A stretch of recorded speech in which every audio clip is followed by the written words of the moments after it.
Pak Yos bisa membantu saya nih menjelaskan apa sih Google Calendar, terus apa manfaat dari Google Calendar. Silakan Pak Yos. Ya, terima kasih Bu. Jadi Google Calendar ini sangat bermanfaat sekali untuk kita dalam pengaturan rencana kegiatan di kelas kita. Jadi banyak sekali fitur-fitur di sini.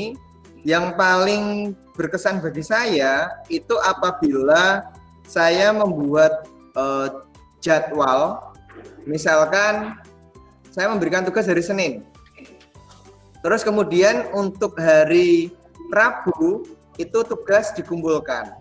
Nah, bagi seluruh siswa yang sudah menginstal Google Calendar, nanti di HP mereka itu akan muncul, Bu. Akan muncul tulisan dan alarm.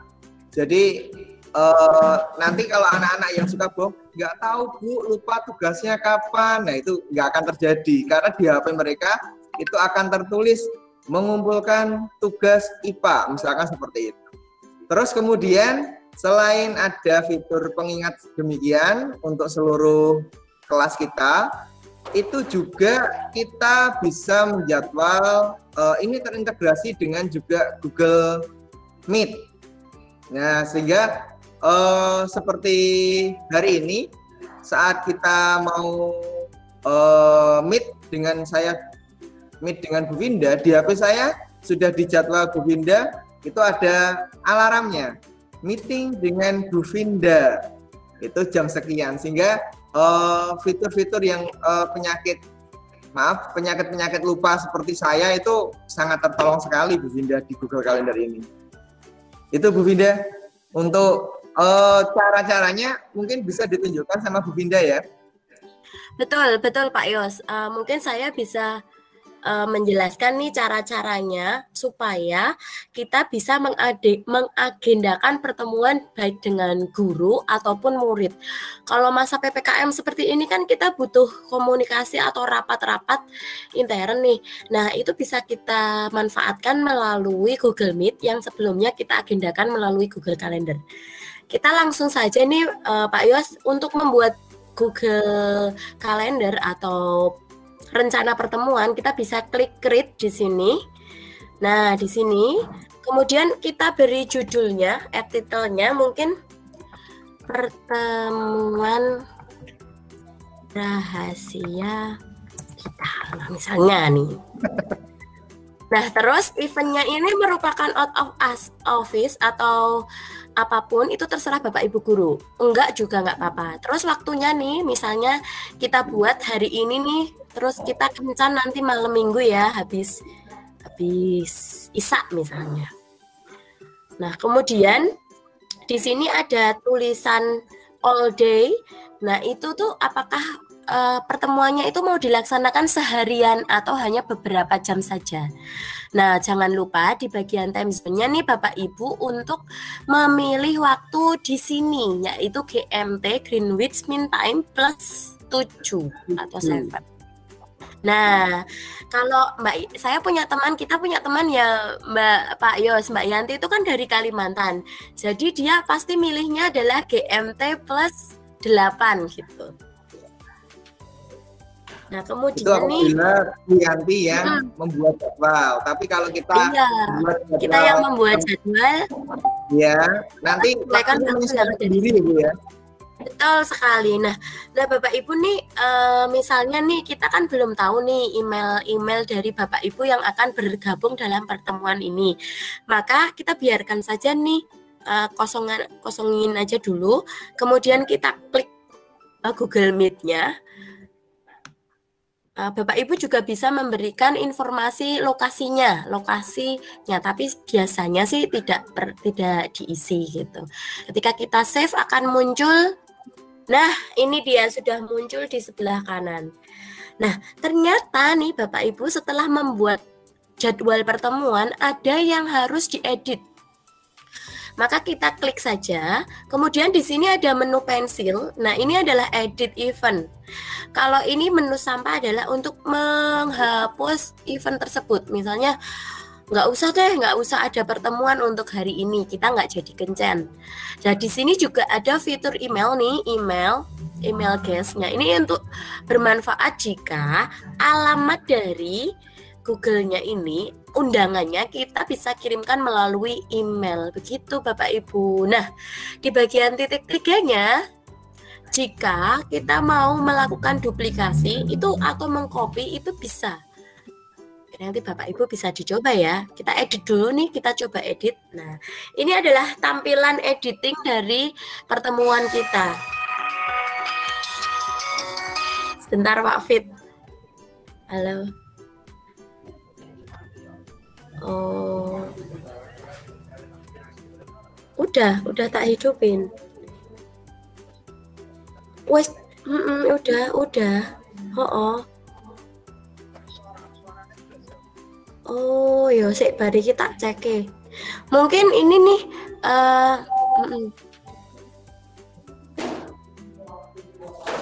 Oke. Nah, mohon maaf Bapak Ibu. Nah, mungkin nih judulnya mau kita ganti pertemuan malam ini misalnya.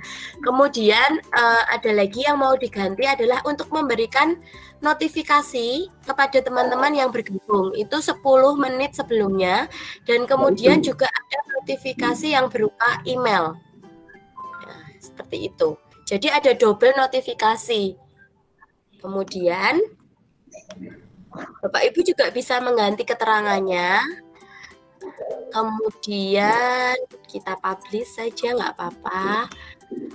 Kemudian di sini silakan Bapak Ibu bisa memberikan deskripsi atau tidak, bebas.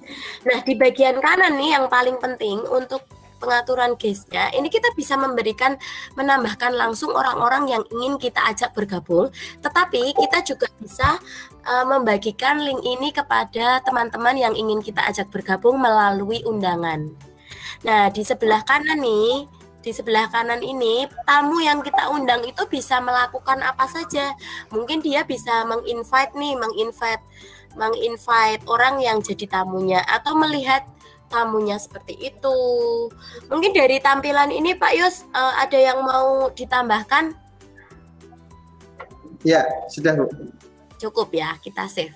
Nah, Bapak Ibu nih, kalau anggota dari pertemuan itu ada yang sibuk, benar-benar sibuk banget. Maka kita bisa melakukan cara yaitu mencari waktu yang tepat antara guru-guru yang hendak melakukan pertemuan itu.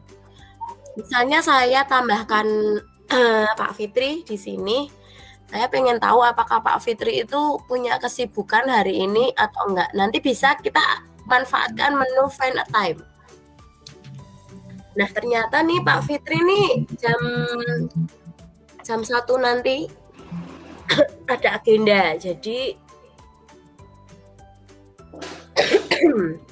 ada agenda, jadi dia tidak bisa mengikuti. Bisa mengikuti karena sudah dijadwalkan di bagian hitam ini. Ternyata Pak Fitri punya waktu dari jam 7 sampai jam 11 malam. Jadi bisa. Begitu. Jadi, apabila kita bisa hemat waktu banyak Bu, misalkan kita mau satu kelas. Saya kepala sekolah dengan guru-guru mau rapat. Betul. Kemudian kita nggak usah tanya, Bu kamu ada waktu jam berapa? Kamu jam berapa? Kita lihat aja. Oh, nggak ada kegiatan. Ayo kita meet pada jam ini. Nggak bisa menolak gitu. Betul banget. Jadi ketika kita sudah dibantu oleh Google Pak Yos, jadi kita manfaatkan aja ini semuanya yang sudah disediakan oleh Google nih. Seperti itu Pak Yos. Oke, nah kalau kita nih sudah menjadwalkan pertemuan, nah ini nanti arahannya akan masuk ke Google Meet-nya kita, seperti yang sedang kita manfaatkan. Nah begini, nah Bapak Ibu nih di dalam tampilan Google Meet-nya ini ini tuh ada kelebihannya loh kalau kita menggunakan akun belajar loh. Kalau kita menggunakan akun belajar, maka Google Meet-nya ini ada fitur angkat tangan. Misalnya nih saya angkat tangan. Nah, semuanya bisa lihat ada saya yang sedang angkat tangan. Kemudian juga ada fitur merekam layar seperti ini. Itu jika kita menggunakan Google Meet dengan akun belajar loh Bapak Ibu. Bedanya dengan akun yang pribadi. Kemudian Bapak Ibu, dalam fitur-fitur Google Meet ini di sini ada mikrofon yang dapat kita atur. Jika kita sedang bercakap-cakap dengan orang lain di luar forum, itu bisa kita matikan sebentar. Kemudian ini nih ada fitur video. Bapak Ibu juga tahu kalau fitur video kameranya saya on kan, maka wajah saya akan tampil dalam Gmeet ini seperti wajahnya Pak Yos. Kemudian juga ada fitur share screen seperti yang saya lakukan ini. Nah, Bapak Ibu nih, jika ingin bercakap-cakap secara manual atau tertulis, ini Bapak Ibu bisa menggunakan fitur chat dengan semua orang yang ada di pojokan ini. Dan ketika Bapak Ibu ingin melihat anggotanya, tinggal melihat di titik gambar orang double ini. Nah, kalau yang segitiga-segitiga ini mengatur aktivitas kita, Pak. Jadi ada rekaman dan yang lainnya. Selamat datang Pak Fitri. Hari ini live streamingnya nggak begitu lancar ya Pak Fit? Iya, ini suaranya kok nggak ada. Mungkin tadi salah ini ya. Salah setting bisa saya. Iya. Atau kalau tidak ya gangguan sinyal Pak Fit. Karena di sini itu saya nggak tahu di sekolah lain, tapi kalau di Kualuan itu wifi on-nya aja jam 8.10. Iya, betul. Nggak apa-apa ya, kita lanjutkan saja. Oke, nggak apa-apa. Kita lanjut aja. Betul. Juga sih. Insya Allah ada rekamannya. Nah, terus nih Bapak Ibu, jika kita pencet kontrol pengguna di sini nih, saya bisa mengatur apa saja yang ingin saya sampaikan. Apakah bisa melakukan pengiriman pesan, membagikan layar, atau menggunakan akses cepat. Nah, begitu. Lalu nih, Bapak Ibu, fitur yang mungkin Bapak Ibu ini baru nih di dalam Google Meet itu di sini ada Jamboard atau dalam bahasa Indonesianya adalah tapi sebelum kita ke Jamboard nih, mungkin dasar-dasar dari misalnya diubah tata letak nih. Di sini ada 4 macam tata letak yang bisa kita manfaatkan. Ini sesuai dengan selera Bapak Ibu. Kalau otomatis itu nanti jika ada yang share screen, Gmeet-nya nanti langsung otomatis menyoroti yang share screen. Tapi kalau dibuat bersusun nih, misalnya nih saya klik bersusun ya. Maka hasil tampilannya adalah ketika share screen saya hentikan, maka susunan-susunan orang ini akan muncul begitu. Saya kembalikan lagi ke otomatis. Nah, di bagian bawah nih ada Ubin sebagai setting atau pengontrol kita jika berapa banyak orang yang akan ditampilkan di dalam Gmeet kita. Gitu. Oke, nah sekarang nih Bapak Ibu, jika Bapak Ibu ingin mengubah latar belakang dari tampilan Gmeet-nya dari Bapak Ibu, itu bisa loh seperti ini. Misalnya saya buka kamera saya ya Bapak Ibu. Nah, ini kan saya menggunakan background ini saya ganti ini. Mohon maaf. Oke. Nah, ini sesuai dengan pilihan Bapak Ibu. Jadi ketika kita sedang melakukan pertemuan dengan Gmeet Bapak Ibu dan itu berada di dalam kamar yang belakangnya itu anaknya kita lagi mainan, kemudian suaminya kita lagi tidur-tiduran, itu nggak akan kelihatan, ya kan Pak Yos, Pak Fit? Ya, jadi ini lebih canggih daripada kita saat kita membuat video pembelajaran, kita harus pakai screen dan yang lain-lainnya. Tapi di Google Meet ini, padahal belakang saya ini ada tembok, ada jendela, itu bisa langsung di-blur semuanya. Betul sekali Pak Yos. Jadi di situ ada beragam pilihan background yang bisa kita manfaatkan. Apalagi kalau menggunakan HP-nya Pak Yos yang canggih. Ini contoh belakang saya seperti ini ya Bu ya. Oh ya, Pak Yos tuh belakangnya tuh ada kabel dan lain-lain ya, gitu. Nah, apabila Bapak Ibu tidak suka dengan yang ada disediakan, Bapak Ibu bisa pilih di sebelahnya itu ada fitur blur ataupun blur yang penuh. Nah, seperti ini. Nah, ini Jadi, nih bisa potret kita gitu. contohkan nih, ini kalau buramkan sedikit. Nah, ini belakangnya saya yang almari-almari ini jadi kelihatan blur sedikit, atau kita pakai buramkan semuanya. Nah, begini. Jadi sepertinya kita tuh yang fokusnya itu di wajah kita ini ya. Begitu. Nah, kayak foto-foto zaman now gitu ya, Bu. iya, foto-foto zaman namanya itu nganu bokeh, Pak Yos. Iya, foto potret. Keren banget berarti itu, keren. Wah, ya tentu saja Pak Fitri. Nah, Bapak Ibu, kita kembali lagi ke fitur yang disediakan oleh Jimit yang tadi saya katakan nih. Di sini ada fitur papan tulis virtual atau Jamboard. Nah, ini ketika kita mulai nih Pak Fit. Oke, sedang loading. Nah. Oke, nggak apa-apa. Oke, nggak. Nah, ketika kita keluarkan nih fitur Jamboardnya, nah di sini sebagai seorang guru nih kita bisa melakukan apa saja. Kalau dalam pembelajaran tatap muka nih, itu namanya papan tulis. Kalau dalam pembelajaran tatap maya ya kita pakai Jamboard ini. Nah, di sini banyak fitur nih yang bisa kita manfaatkan. Misalnya nih, seperti pada fitur-fitur Google lainnya, kita bisa menyisipkan gambar, kemudian bentuk, menulis. Bahkan saya nih kalau kepengen menulis nih Pak Fit, saya mau menulis nih. Wah, tulisan saya jelek banget nih Pak Fit kalau pakai Jamboard nih. Harus pakai mouse nih baru bagus. Wah, ini seperti tulisannya anak saya nih Pak Fit kalau menggunakan ini. Kalau saya pakainya pen tablet, Bu. Wow, luar biasa karena Pak Yos sudah menggunakan Chromebook. Nah, saya langsung nulisnya pakai keyboard aja ya. Nah, misalnya begitu. Dan kalau kita mau menjelaskan keyboardnya tidak nampak, Bu. Begitu? Ya. Tidak nampak nih. Oke. Sebentar. File Jamboardnya nggak nampak. Oh. Mohon maaf, Bapak Ibu. Bapak Ibu mungkin untuk bisa ikut coret-coret mungkin bisa di klik itu ya, link yang sudah di-share di chat ya. Betul sekali. Di sini ada linknya atau nah, ini saya membagikan link ke file jam dalam rapat. Nah, gitu.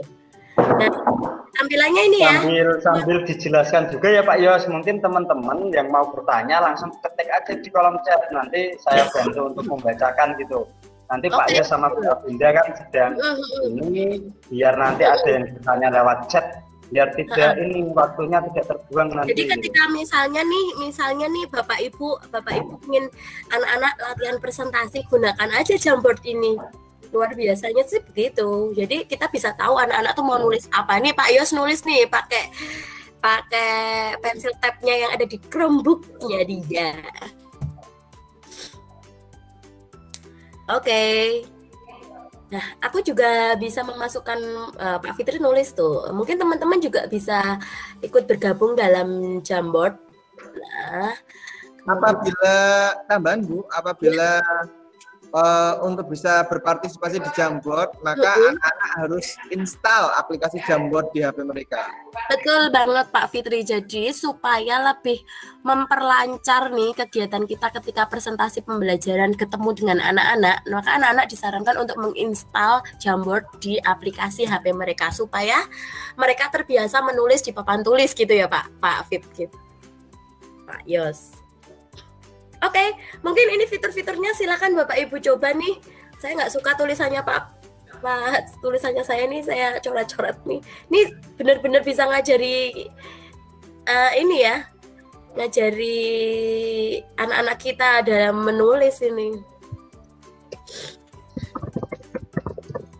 Mungkin itu saja yang bisa saya sampaikan nih. Ada lagi yang perlu ditanyakan nih sama teman-teman atau Pak Yos mau menambahkan apa nih informasi penting tentang Google Meet dan Google Calendar?